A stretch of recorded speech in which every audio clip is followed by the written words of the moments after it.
अगर कोई देश रशिया पर हमला करके व्लादिमीर पुतिन को असैसिनेट कर दे, तो क्या ऐसे में दुनिया ख़त्म हो जाएगी? हाँ, हो सकती है, लेकिन वैसे नहीं जैसे आप सोच रहे हो। Let me explain. नमस्ते, मेरा नाम आशा है और आज हम जानेंगे कि रशिया का डेड हैंड सिस्टम क्या है और ये कैसे पूरी दुनिया को ख़त्म कर सकता है। और अगर इंडिया पाकिस्तान कन्फ्लिक्ट के चलते न्यूक्लियर अटैक हो जाए तो हमें अपनी जान कैसे बचानी है। सोचो, अगर अमेरिका इंटेलिजेंस एजेंसीज का यूज़ करके चाइनीज़ लीडर और टॉप मिलिट्री कमांडर्स को एलिमिनेट कर दे, जो चाइना के न्यूक्लियर वेपन्स को एक्सेस कर सकते हैं, और फिर चाइना पर एक लार्ज स्केल न्यूक्लियर अटैक कर दे, तो ऐसे में क्या होगा? चाइना खत्म हो जाएगा। और क्योंकि डिसीजन मेकर्स को तो पहले ही मार दिया था, तो चाइना वापस रिटेलिएट भी नहीं कर सकेगा।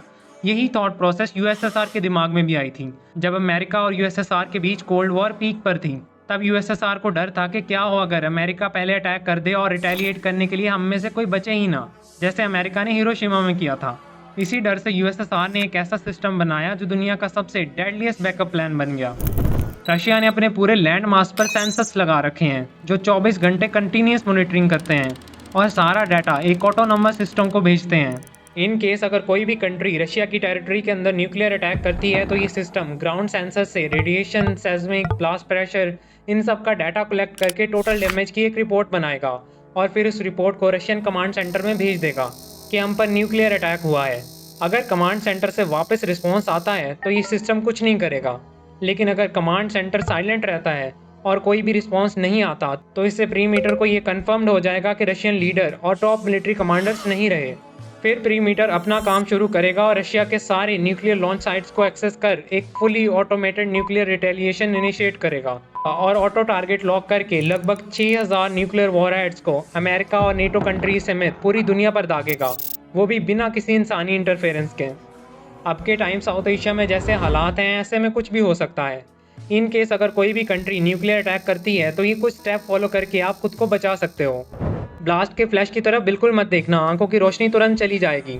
ब्लास्ट होते ही 10 सेकंड के अंदर शॉक वेव आएगी। तुरंत कवर लेना और सर को कवर करते हुए जमीन पर लेट जाना। ब्लास्ट के तुरंत बाद किसी कंक्रीट की बिल्डिंग में शेल्टर लेना, बेसमेंट हो तो और भी अच्छा है। अगर ब्लास्ट के टाइम आप बाहर थे तो कपड़े चेंज करके ठंडे पानी से नहाना और उन कपड़ों को प्लास्टिक के बैग में सील कर देना। ब्लास्ट के बाद कम से कम 24 से 72 घंटे बिल्डिंग से बाहर मत निकलना, क्योंकि न्यूक्लियर ब्लास्ट के बाद रेडियो एक्टिव डस्ट रेन होती है जो बॉडी को जला देती है।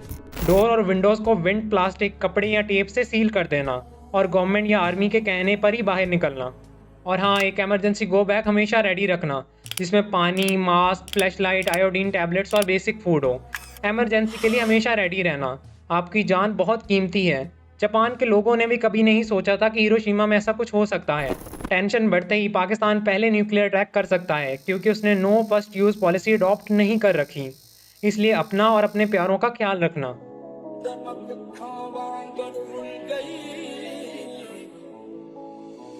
ਫੁੱਲਾਂ ਨਾਲੋਂ ਨਾਜ਼ੁਕ ਚੰਦਰੀ ਨਦੀ ਵਿੱਚ ਕੰਡਿਆਂ